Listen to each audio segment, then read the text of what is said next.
Hey everyone, today I'm going to do some commentary over my Heroic Lich King 25 solo tank kill. Let's just get right into it. I'll have like gear and talents in the description if you want to check that out. So at the start here, we're just trying to pump as much thread as we can. Thread is going to get a little bit dicey potentially as you're, trying to pick up all the ads and also keep Lich King on you with how much some of these DPS are pumping now. When we did this, we had the 10% buff for ICC. So Shambling comes out, get on that, I normally throw like 2 or 3 abilities into it and then go back on Lich King to make sure I maintain threat there. As far as Necrotic Plague, the idea here is that all our melee are stacked on the left foot behind Lich King, and if they get Necrotic, they move over to the right foot. It doesn't always work out perfectly when like a shadow trap happens. A lot of time they get caught kind of in the wrong spot trying to drop off the plague. So that's just something they really gotta watch. But I'm just going around trying to pick up as many ghouls as I can. It's not like imperative that you pick up all the ghouls. If a few of them are on like an unholy DK, that's like, you know, kind of planned as a person who's gonna have ads on them a lot, and the disc priest can just not shield that person and keep their rapture going. It's not too big of a deal, and they're fairly tanky. So here, this is honestly kind of the most dangerous part of the fight for solo tanking. The rest of the fight, a lot of times, even in a 2-tank strat, you'll kind of end up just solo tanking it anyway. So this is really the main part that's like significantly different than if you're 2-tanking it. And I am also handling all the necrotic plague cleanses here. If you find that's too much, you can definitely just have like a ret value do it, because there are going to be times here where I just like don't have enough GCDs to do everything I potentially might want to do. So if you can have like a ret value or something like handle necrotics, at least during this part, that could definitely help you out. But on this one, I was handling the necrotics, and when you have these 2 shamblings out, basically the biggest danger is like one of them getting stuck sub 20% with no necrotic on it, and it's just perma frenzied because they get the frenzy debuff when they're, or buff for them, I guess, when they're below 20% HP. Necrotic falls off of them, they're just kind of sitting there buffed up, which we don't want. But that is the time we want to use our cooldowns. We want to use stuns. Basically, anytime there's like a perma frenzied, even just a regular frenzied shambling, that's the time to use stuns and CDs. So we have one hunter. He's gonna handle one of the transfer and rage. We also have a rogue that has anesthetic poison, so he'll get the other one. So ideally, we shouldn't really be dealing with any enrages actually lasting and like long enough for a hit, enraged hit to happen. But we'll go ahead here. So right when he dipped, so this is something to pay attention to. Like, watch their HP carefully, and you'll kind of know when they're about to, dip below 20 based on the necrotic ticks. So there, I knew he was about to dip. I was ready to throw the stun. In this case, I did Holy Wrath first. It really probably should have been a Hodge first, and then we could have followed that up with a Holy Wrath, get a little more like total stun time there. And especially because here, since I'm handling the necrotics, I now have a necrotic I need to cleanse. And ideally, I'd throw like a Hodge here after this ends. It should have been the Hodge first, but in any case, we want to double up this stun there. So I'm going to have to get this cleanse. And I do have a window here where I could have thrown the Hodge there. So that was a mistake. I should have thrown that there.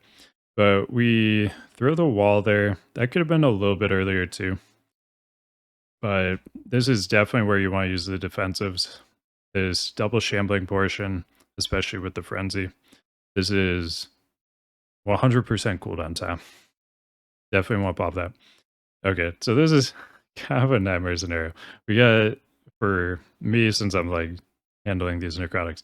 So I have to handle 2 necrotics, and I've got a frenzied shambling. And we got shout traps that we gotta move as well.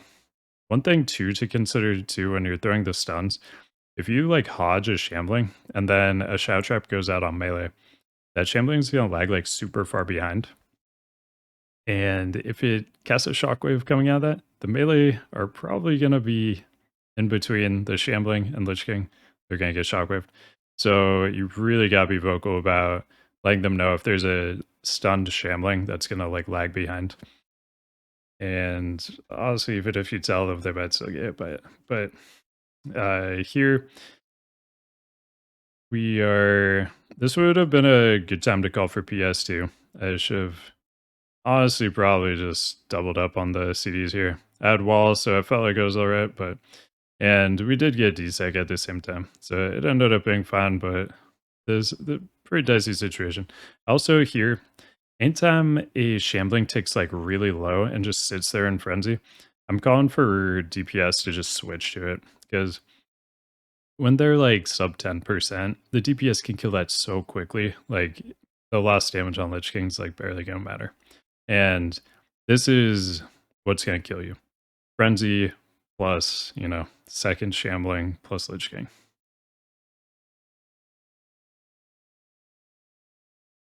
So we handle all the necrotics there. The DPS get down the low shambling. So now we're pretty safe because we only had 1 shambling, Lich King phases.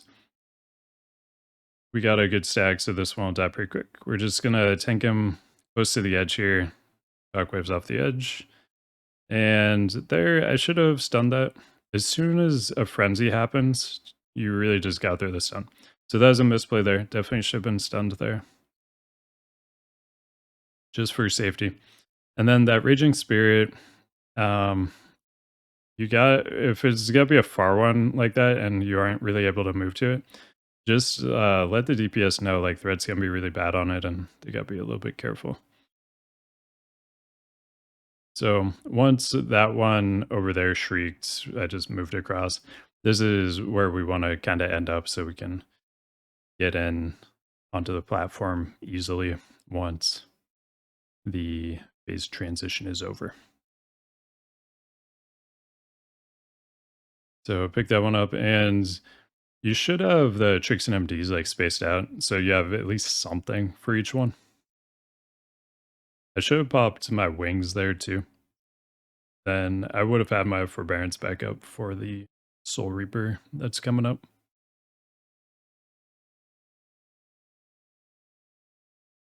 So here we're just moving toward the middle, making sure we don't shriek anybody with the Raging Spirit. Raging Spirit dies just as Valks are coming out. That's great. That allows us to like move freely with these Valks. We do triple Hodge into a generally a Holy Wrath from Holy Wrath from our rep eye, and then I Holy Wrath, and then I run a Seal of Justice for random stuns. You definitely do not want to put Seal of Justice on until all the controlled stuns have been done. Otherwise, you're just going to waste the random stuns. They are random, but they're actually super reliable. Like, as long as you have like an ability to press with them, so you're getting like auto attacks and like instant attacks, Hammer of the Wretches, Shield of Wretchedness, Judgment, these are all going to proc it. So if you have all of these up and you can just press each of those one after another and just keep getting chances to proc it, it's going to proc really quickly. It is random, but it always is like pretty reliable. So for this first Soul Reaper, we're popping Syndragosa Trinket. For Soul Reaper, the instant weapon damage that happens first, that is resistible. So we want to have our Syndragosa Trinket on for that if you're using it. That's going to help you resist like tens of thousands of damage. It's really big. For the CD, I'm using my wall here. It's a 2-minute cooldown, so we want to get that going as soon as possible so that I'm only going to need 5 CDs here. So, or maybe even 4 because of the 10% now. I'm planning on 5 though. So I want wall to be like the first one and the 5th one. So I want to use that first, get the CD rolling for that. And with like Sindri Ghosted Trinket, that makes the instant part of Soul Reaper really safe. And we got wall also popping that early, so we have it for the instant and the tick plus hasted melee's part of Soul Reaper. The tick part of Soul Reaper that happens like 5 seconds after the instant weapon damage attack, that is not resistible. So if you miss the timing at all, then just save your Sindri Ghosted Trinket for the next one.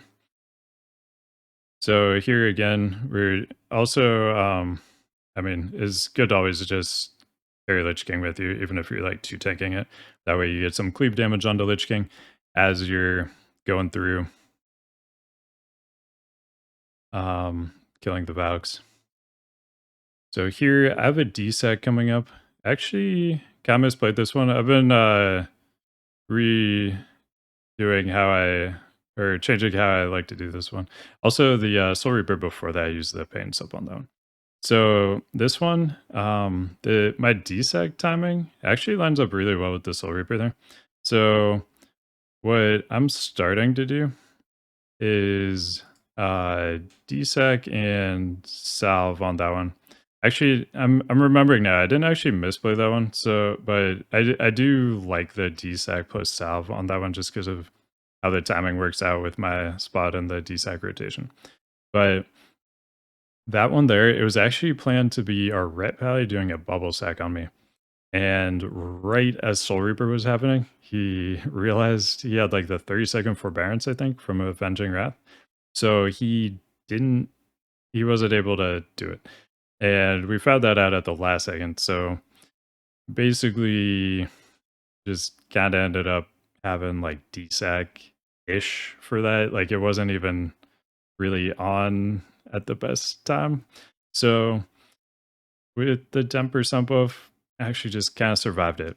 It worked out. Didn't even prog AD actually, which is kind of crazy.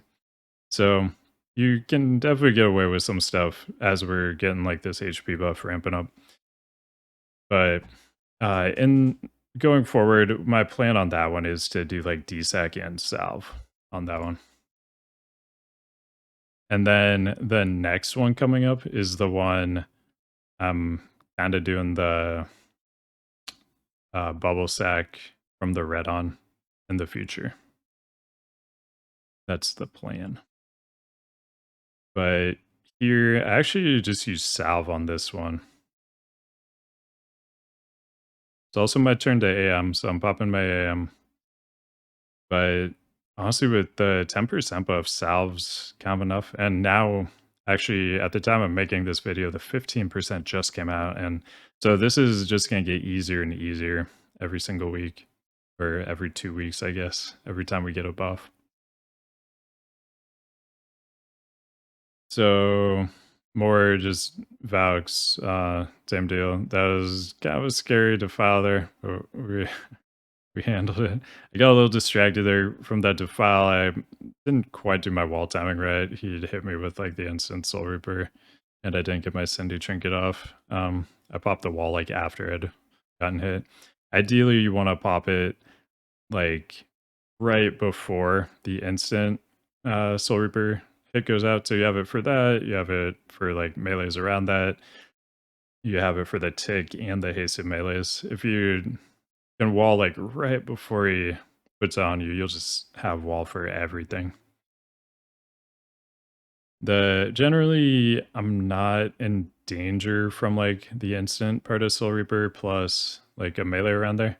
Generally, that part's fine. It's really the tick into hasted melees that are dangerous. But like, if you have the option to like cover everything, like might as well, right? So here we're, just picking up Ragings again. Threat can be dicey here just because a lot of times they're like spawning on ranged and healers.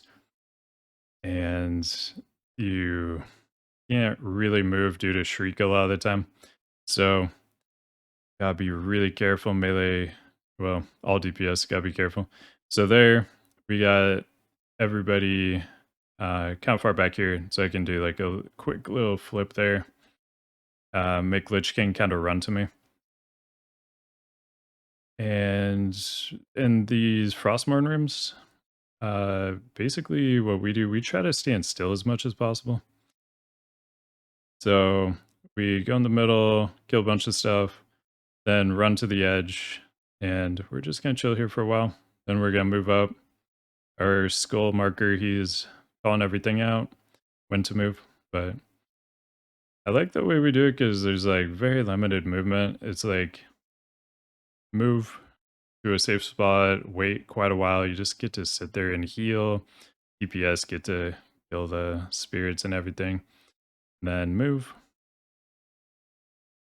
So coming out of this, I'm popping my Cindy trinket and my wall. I popped my wall a little bit early because I know the raging could shriek me, and then I might get caught at like with a bad silence before it can get cleansed and like not be able to wall.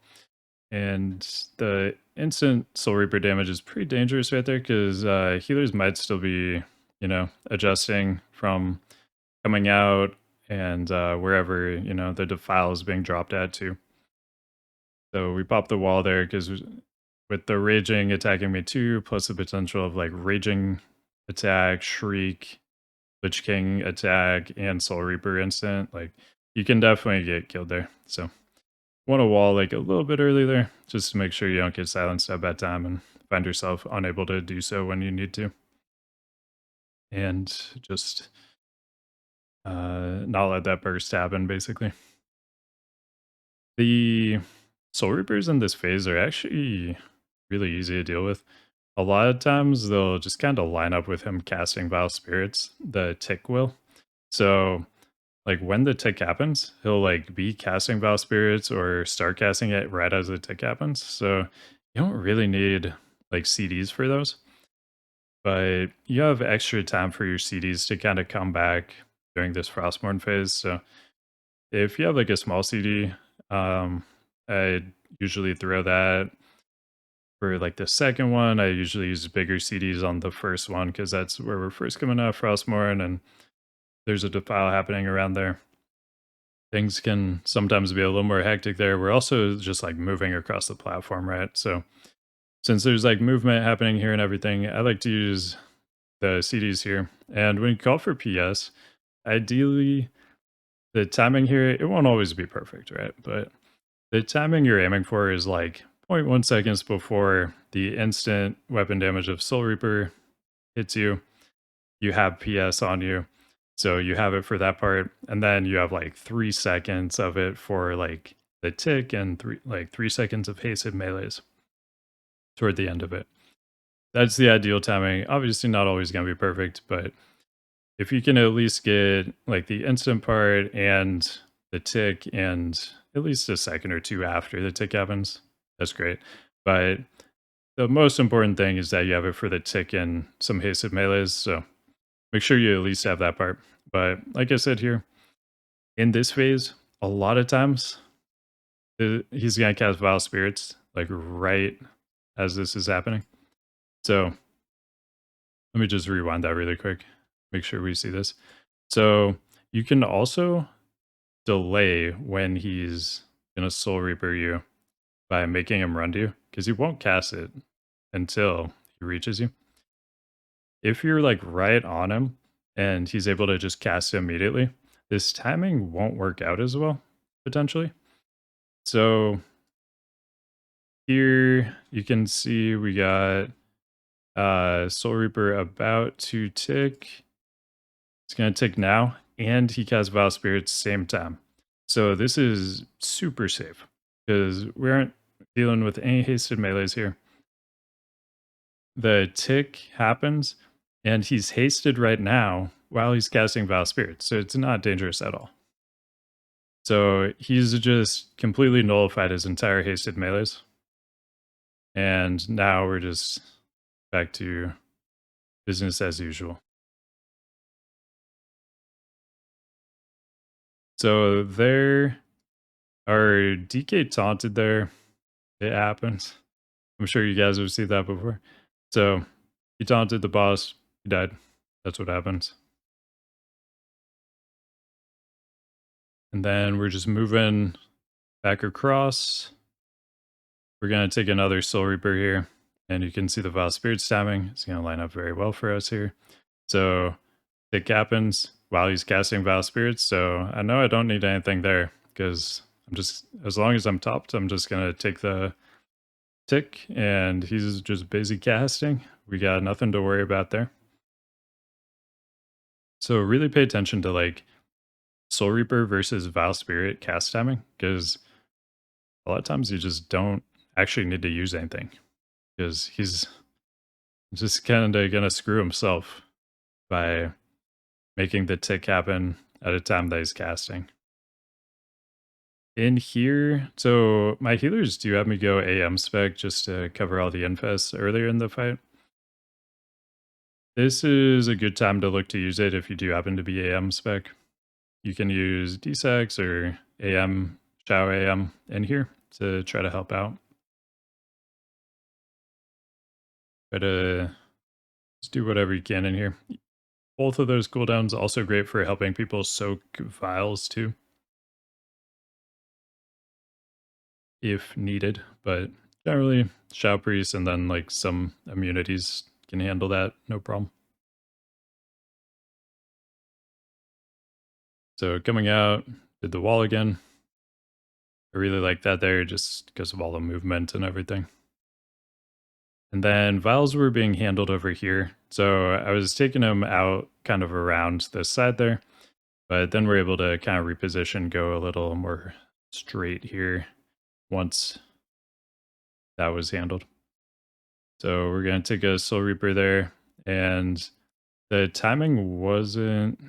actually, that timing did end up being pretty good. People were like moving stuff though, and I had salve up, so just threw it there. A little extra damage reduction. No reason not to really. But except for there are potentially threat concerns, so make sure you have like a cancel Hand of Salve macro. So once you get through like the dangerous part, you can just cancel it. That way you only lose like some threat instead of the full 20%. It's really important to like watch that and only keep salve on when you need it for damage reduction. I was just playing it safe there, threw it, and yeah, that's the whole thing right there. You can check the video description. I'll have my gear, talents, all that stuff in there. But yeah, I hope you guys try this out. I think it's a fun way to do the fight, and it seems like it's just kind of the best way to do it now, honestly, because it doesn't feel like you really need another tank for this anymore. And as we get more of these buffs in ICC too, it's just gonna get easier and easier and easier. So yeah, try this out. Let me know how it goes for you, and good luck. Thanks for watching, and I'll see you in the next one.